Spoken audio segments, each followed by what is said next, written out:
Olá, meus irmãos, minhas irmãs. Bom, hoje nós estamos no terceiro e último vídeo a respeito do Setembro Amarelo, e para nós finalizarmos isso definitivamente, vamos hoje tentar fazer um ajuste nesses dois últimos que nós fizemos em torno da percepção. Que percepção é essa? Exatamente como identificar uma pessoa que realmente está com uma situação de depressão e assim, dentre essa condição é necessário, muito necessário, que nós tentemos, de alguma forma, dessa identificação, melhor dizendo, da percepção, entendeu? Do estado emocional desse indivíduo. Bom, nós não estamos fazendo nada que seja propício a tornar todos assim letrados praticamente em termos de identificação, de depressão e tudo mais, mas pelo menos nós temos noções, entende? Porque não somos, logicamente, salvo quem estudou medicina, nós não somos profissionais da saúde.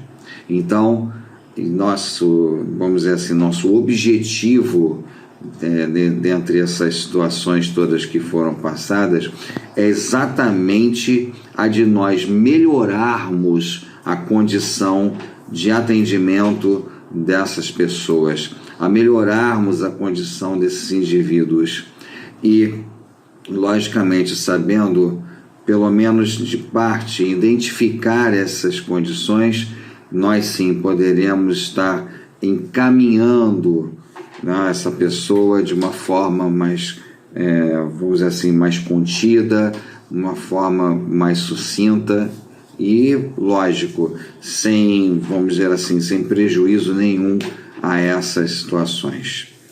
Bom, nós vamos verificar algumas condições no caso do atendimento desses pacientes. Logicamente, quando chegam no terreiro, e geralmente você pode perceber, são indivíduos cabisbaixos, só olham, geralmente estão olhando para o chão, para baixo, e às vezes, muitas vezes se emocionam muito, choram compulsivamente, choram sem querer, e muitas vezes para chegar até o centro, para chegar até eles realmente conseguirem estar, vamos dizer assim, sendo atendidos naquele momento por algum de nós, logicamente foi um desafio.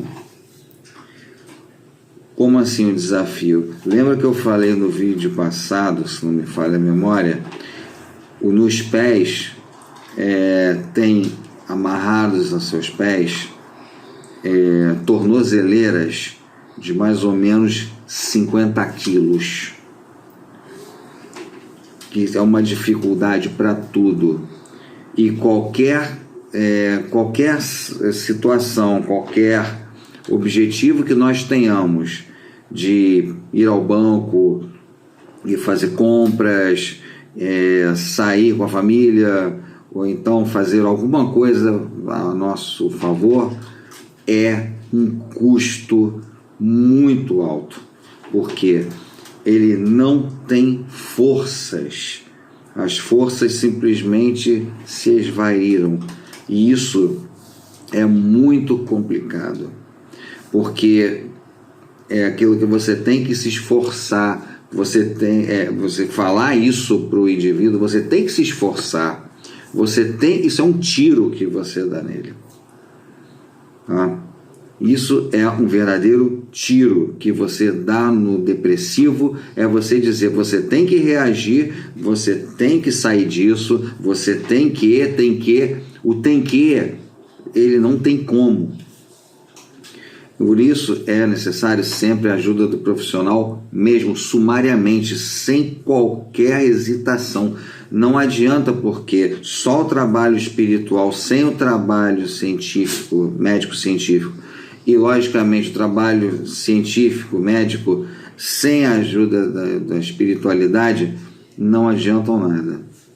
Um não pode trabalhar isoladamente, nenhum nem outro. São trabalhados em conjunto.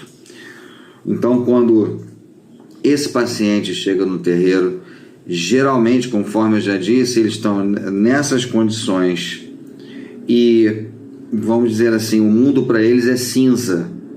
Eles enxergam tudo cinza, como se fosse um dia nublado.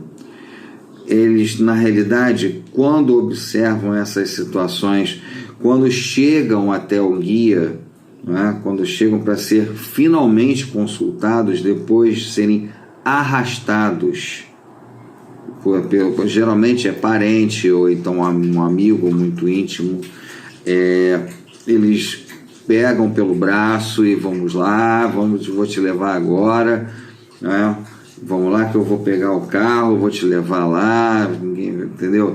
E só assim que você consegue, vamos dizer assim, pegar um depressivo e levar até o centro espírita, porque ele vai relutar sempre. Eu não estou querendo, eu não vou, não quero sair daqui, e a cama que é a cruz dele. Não quero sair daqui, estou deitado, me deixa em paz, não quero saber, e assim vai. Então tudo isso é um conjunto de informações importantes, porque na verdade, quando você já sabe que está começando a atender um depressivo, você, lógico, vai se deparar com essas situações, ele vai, assim, o que na realidade o levou a esse estado, o que o levou a essa condição, você deixa ele à vontade. Ele ou ela, lógico.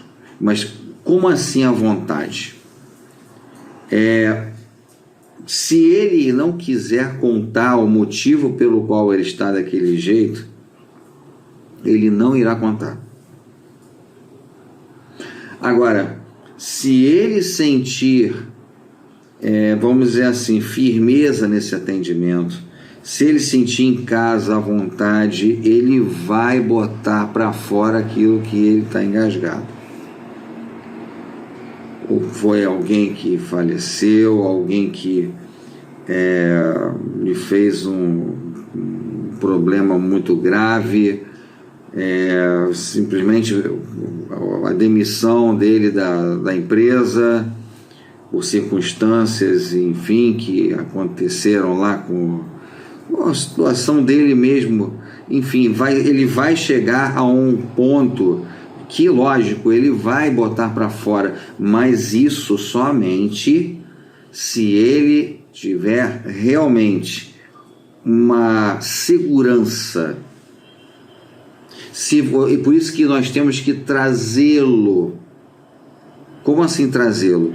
Trazê-lo para que ele consiga ter essa segurança naquilo que nós estamos transmitindo. Como é que nós vamos transmitir essa segurança? Com palavras corretas, concretas e distintas. Já começando pelo elogio: olha, parabéns você ter vindo até aqui, não é? Seria bem interessante que antes de trazer o paciente propriamente dito depressivo, se algum parente dessa pessoa pudesse ou ir antes no centro, explicar toda a situação que está acontecendo, a motivação pelo qual existe uma motivação, sempre existe uma motivação principal, sempre. A principal existe. Ou o filho faleceu, ou no caso a mãe, o pai era muito ligado, alguém muito ligado, um grande amigo que desde a infância. Existem várias situações, né? A gente, lógico, não vamos deduzir de cara nessas condições, mas a pessoa que vai logicamente até você é sinal de que ela quer melhorar, ela quer sair desse estado. Por quê? Quando ela toma o antidepressivo passado pelo médico, esse antidepressivo ele vai agir nos neurônios e, lógico, vai voltar certas situações de falta de comunicabilidade neuronal e ele pode começar a reagir de uma forma positiva. Contudo, ainda existe, lógico, a parte espiritual que é desencadeada muitas das vezes por situações que nós entendemos perfeitamente bem, por encontrar um nível de paridade com, por exemplo, um obsessor ou, logicamente, o espírito que não tenha lá, infelizmente, uma vibração muito positiva. Então, o que vai fazer? Ele vai conseguir parear essa vibração e é o popular encosto.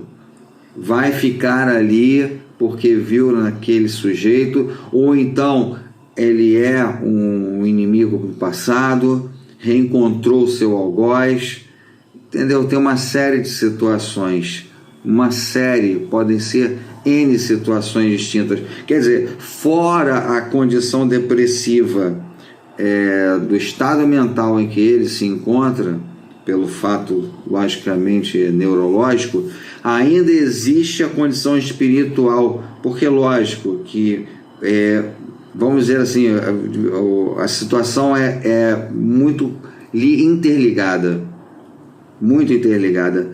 Bezerra de Menezes mencionou que dentro de uma situação de um manicômio, mais de 70% dos casos de loucura, mais de 70% são condicionantes entre o obsessor e a vítima. Ou seja, em outras palavras, mais de 70% dos que são considerados loucos são obsidiados. E lógico, eles no centro, enfim, qualquer centro espírita, eles vão ser tratados dessa parte espiritual para que não incorra em uma situação em que vamos dizer assim, persistir esse processo nessas condições. Lógico, tratando-se, obviamente, de um potencial ofensor. Então, vocês vejam, é um conjunto de situações, um conjunto de formações que ninguém aqui está querendo que vire médico, salvo se fez medicina, que, logicamente, que vire psicólogo, psicoterapeuta, nada disso. É só questão para que nós possamos identificar melhor e, logicamente, fazer um encaminhamento condizente. Como eu estava dizendo antes de falar isso tudo, a pessoa que encaminha, logicamente, um depressivo, geralmente, como eu já disse, é uma pessoa que está intimamente ligada a ele. Pode ser um amigo daqueles, pode ser um parente, né, até pai e mãe, logicamente, ou um dos irmãos, que vamos dizer assim, às vezes um irmão é muito colado com o outro, então esse irmão acaba levando, né, esse sujeito nessas condições, porque pelo amor que ele tem pelo próprio irmão, ele vai atender, ele vai fazer o possível para que o irmão melhore. Mãe e pai não precisa nem dizer, óbvio que numa situação dessa também entra nesse circuito. Então, esse conjunto todo é, vamos dizer, absolutamente necessário. E lógico, como essa pessoa, ou no caso que é encaminhado diretamente, ou encaminha, perdão, diretamente o assistido, ele geralmente vai dizer de antemão, olha, meu irmão ou meu amigo, enfim, meu parente, ele teve um baque, ele teve uma situação de perda, e essa situação para ele foi demais, ele está sob tratamento. Ele vai fazer uma anamnese, né? Logicamente pelo depressivo. Por quê? Porque ele já vai dizendo, pela natureza dele, e lógico, porque o acompanha, ele já vai estar a par do que a pessoa, no caso depressivo, está passando, está vivenciando. E isso já vai facilitar o trabalho, porque aí você já tem um traço. Então você tem que, exatamente isso, tem que fazer essa mini anamnese, né? A anamnese, que é o conjunto de informações que o médico faz com o paciente, e assim, para que ele possa tentar identificar a razão do problema.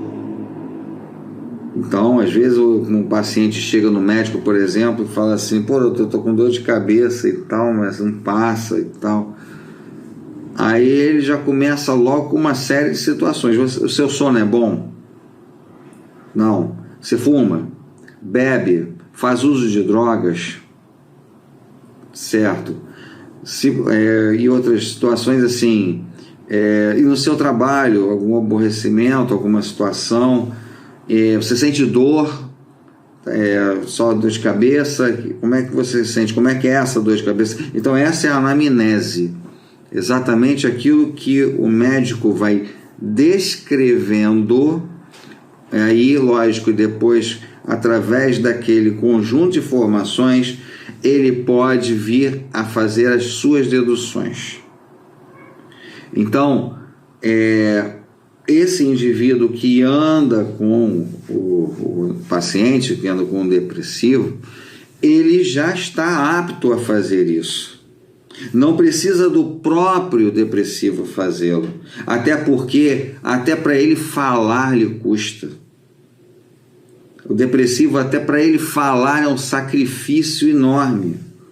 Tanto é que ele quer ficar deitado, às vezes sem tomar banho durante dias. É isso mesmo. O depressivo, ele não toma banho. Às vezes ele 2, 3 dias sem tomar banho.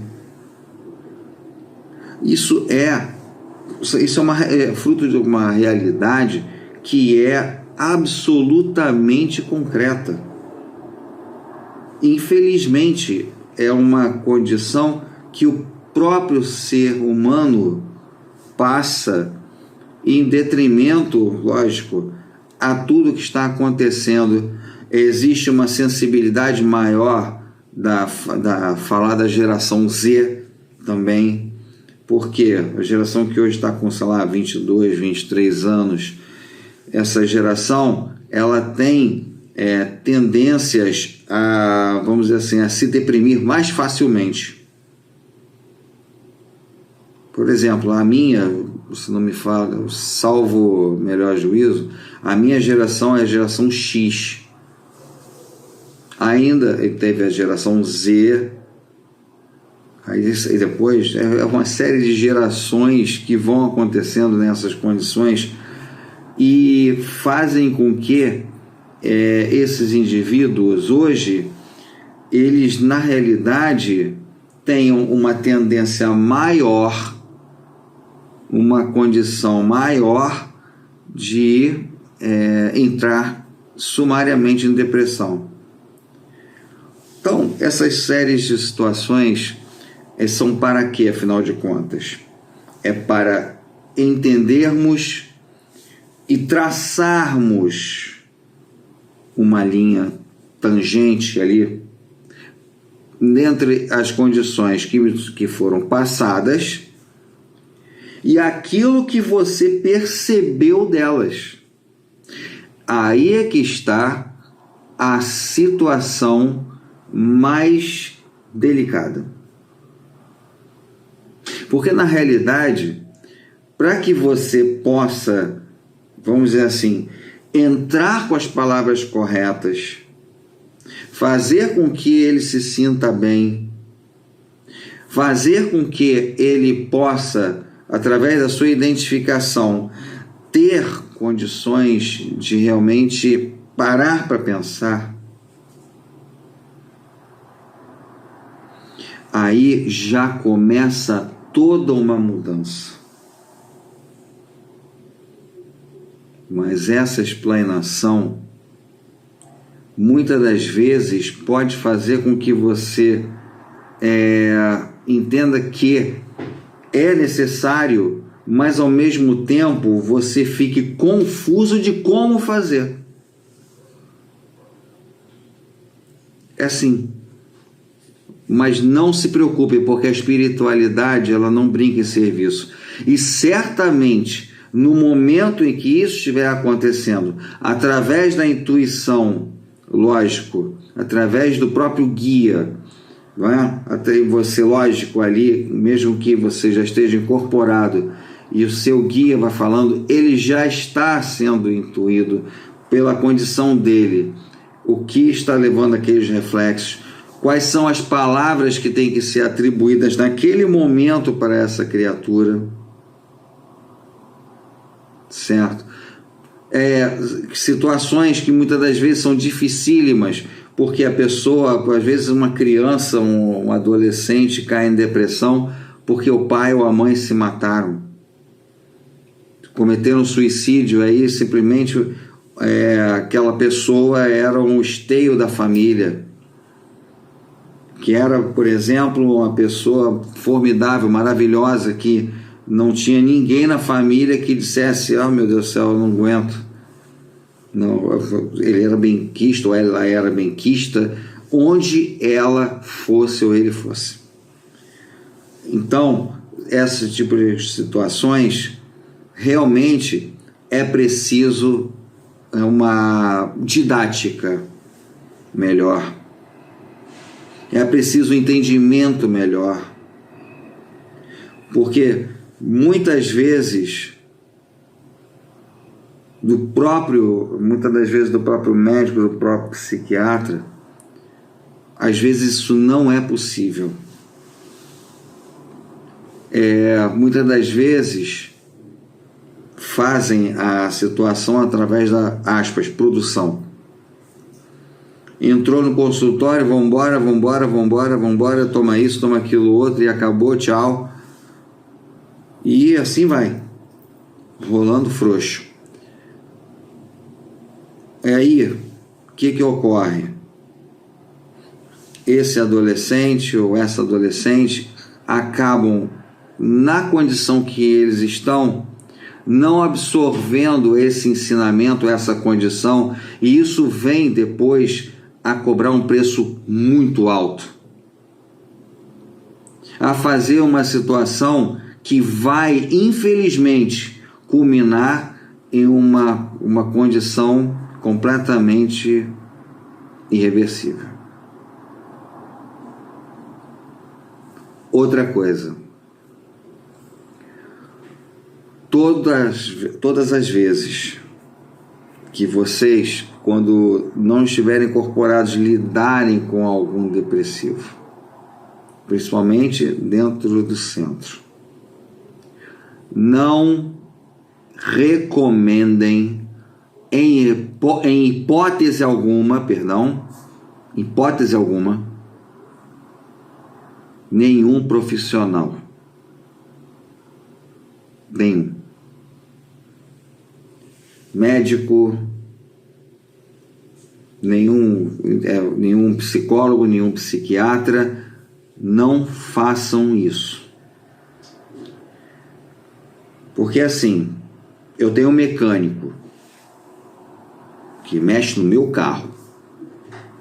Esse mecânico, de longa data, confio no trabalho dele muito. Mas pode ser que esse mecânico que você recomende, olha, pode levar seu carro lá que ele é gente boa, pô, o cara é super honesto, ele pega as peças, substitui direitinho, ele cobra o que é devido e mais o servicinho dele lá. Isso é assim, pode ir porque o cara é bom. E esse teu amigo depois pegar o carro, levar até lá e diz que fez um monte de porcaria no carro dele. Então, na realidade, quem tem que descobrir um mecânico, quem tem que descobrir um profissional que o atenda é o próprio. Supondo eu não tivesse esse profissional para atender, logicamente o que aconteceria? Muito simples, eu procuraria outro profissional. Eu procuraria outro profissional. Então, nunca, jamais recomendem profissionais de saúde, seja quem for. Ah, mas a fulana tem câncer e tudo mais. Sim, eu entendo. Mas o que acontece? Se você tem câncer, procura o INCA. Procura o Moncorvo Filho. Por que eu estou falando isso? Porque o INCA e o Moncorvo Filho são dois hospitais de referência para quem tem câncer, assim como o Mário Cruff aqui no Rio de Janeiro também. São dois hospitais de referência para as pessoas vitimadas pelo câncer. Tá? Então, essa é a chave. E detalhe, escute mais do que fale. Escuta, deixa a pessoa falar. Deixe a pessoa botar para fora, externar. Porque de repente ele se empolga e diz exatamente aquilo que está sendo acometido. Gente, é uma doença que, como eu já disse, são 72% de milhão que pode ser acometido pela depressão.